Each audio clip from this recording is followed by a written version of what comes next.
Bossing, anong binibenta mo dito, bossing? Ay, bossing, welcome po sa bibingka namin. Nagbebenta Bibingkaan. po tayo. Oo, boss. Ayan, ayan. Ano yan, boss? Special bibingka, boss. Special bibingka. Special Bango, yan, no? boss. Bango talaga yan. Masarap pa yan. Ang Parang bango. cake. Anong oras ka na pwesto dito, bossing? Sisimula ko araw-araw, boss. 1 p.m. to 9 p.m., boss. 1 p.m. hanggang 9 p.m. ng 9 p.m. Araw-araw yun. Araw-araw yan, boss eh. Paano mo siya ginagawa, boss? Ganito lang yan, boss. Okay lang, mag-sample lang. Ayan, sige, boss. Lulutuan kita para sa'yo. Ayun. Magkano yung isang ganyan, boss?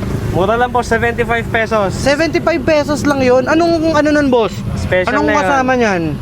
Ito yan, boss. Ayun. Wala pa. Ay, akala ko diretso na siya. Tapos sa kadaan, ano, dahon. Ah, lalagyan pala siya ng ano, Dahon.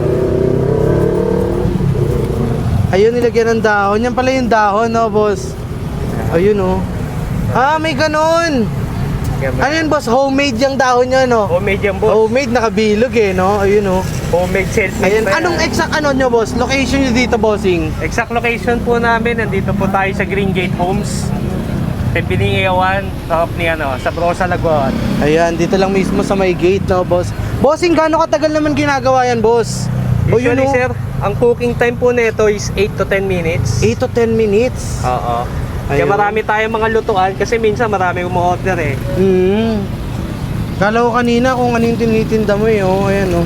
Parang ano, no? Old school style siya, no? Old school, traditional business. to, Bakit boss, eh. naisipin mo magnegosyo ng ganito, bossing? Pamilya ko po kasi talaga, boss, nagbibibingka. Kaya natanggap ko na rin. Mga gaano nakatagal yung pamilya nyo, boss, nagtitinda ng bibingka? Nagsimula pa po to sa lola ko, boss eh. Lola mo na, no? Nang mailang taong ka na ngayon, boss? Pero ako po, nagtitinda ako nito, mga 2 taon pa lang, boss. Ang bata pa. Oo. Parang ano ka, boss? Paurong ang ano, no? Ayun, no? Ano yung nilalagay mo, boss, special pala? natin. Naglalagay tayo kayo na ng cheese tsaka na itlog na pula. Ah, yung pala yun. Oo, Tatakpan siya, boss. Tapos, Ito na yung luto natin. ayun, boss, eh. ang bilis, no? Grabe, ang bilis Ganun na. lang. Oh, ay, sunog na. Ayan na, toasted na yan. Pero ano yung mas masarap, boss? Yung toasted or yung hindi? Yung mga iba, boss, nag-request ng tostado. Yung iba naman, okay, ayaw nilang toasted Ayun. eh. Ano yun, boss? Di pa, boss. Ay, hindi pa.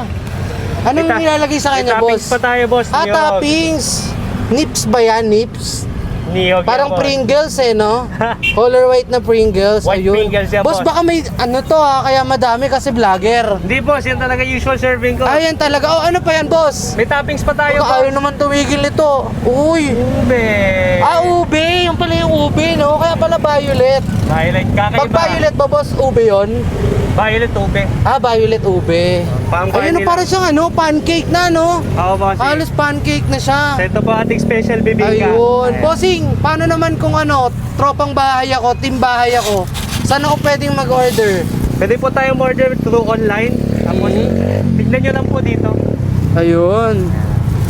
Ayun, ito pala yung number mo to, boss. Number yan. Sige, boss, text na lang kita, boss, ha? Napakasi yung FB page. Ah, okay. Sige, tikman ko na yung magkano yan, boss. 75 pesos. 75 pesos lang, matitikman nyo na yung anong tawag mo dyan, boss? Special bibingka. Special bibingka ni Kuya. Ni Kuya Mix. Kuya Migs, ayan. So, tikman na natin to, guys. Let's go. Ayan, titikman na natin itong ube.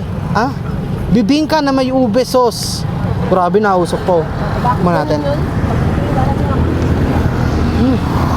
Sarap. Grabe, napaka-solid. Ang nagdadala dito, lalo na yung sauce nila. Yung itlog na maalas, isaktong-sakto lang siya. Tingnan nyo, guys, gaano ka-solid yung bibingka dito. Gawa sa purong bigas, no? Galapong. Ano ata to? Yasmin ata to, yung mamahalin. Sa halagang 70 pesos lang, guys. 75 pesos. Matitikman nyo na to. Grabe yung nagpasarap dito, lalo yung sauce nila na ube. Meron siyang cheese sa loob. Cheese pala yung nilagay kanina. Ayan, no? Solid to, guys. Hanapin nyo lang dito si Kuya Marbs. Grabe, napaka-solid nung bibingka niya. Panalo, magkamay na ako.